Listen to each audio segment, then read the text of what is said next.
কৃষ্ণকে বদনা করছেন গোলকের ভগবান।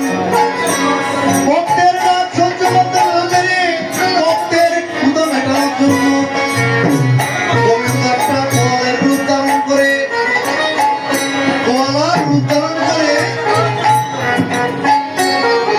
নদী দুগ্ধ ঘৃত মাখন নিয়ে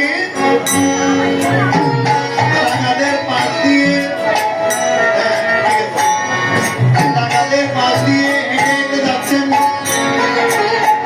কাঁধে নদী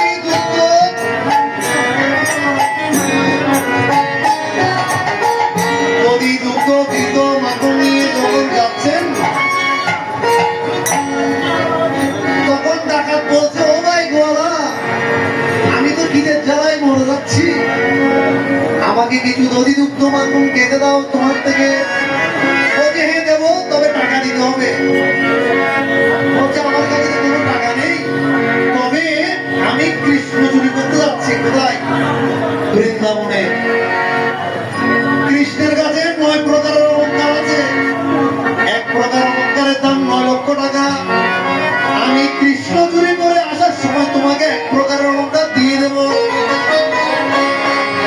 দুজনকে 2 প্রকার দিয়ে দিতেন। পাঠক মশাইকে 1 প্রকার আর গোয়ালাকে 1 প্রকার, 2 প্রকারের অলঙ্কার দুজনকে দিয়ে বলতে দেবে তো? বলতে হ্যাঁ দেবো। আবার হাঁটা শুরু করলেন। হাঁটতে হাঁটতে হাঁটতে হাঁটতে গিয়ে দেখে যমুনা নদী পার হতে হবে। সেখানে মাঝিও নাই, নৌকাও নাই।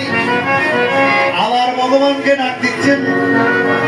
কৃষ্ণকে যখন আবার ডাক দিলেন, কৃষ্ণ একটা বাচ্চা রূপ ধারণ করে একটা নৌকা নিয়ে বলছেন, এইভাবে মাঝিকে ডাকছো কেন? বলছে আমি একটু বৃন্দাবনে যাবো ওই পারে, তো টাকা লাগবে। টাকা? বলছে আমার কাছে তো টাকা নেই, আমি কৃষ্ণ চুরি করে 1 প্রকারের অলঙ্কার তোমাকে দিয়ে দেবো। 1 প্রকার অলঙ্কারের দাম 9 লক্ষ টাকা। তাহলে 3 জনকে 3 প্রকার দিয়ে দিলে হাত আছে কত? এখনো দেখা পাই নাই কৃষ্ণের। মাঝি বলছেন দেবে তো? বলছে হ্যাঁ দেবো।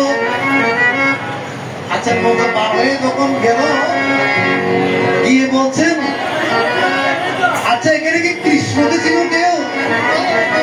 বলছে কোন কৃষ্ণ? বলছে যশোর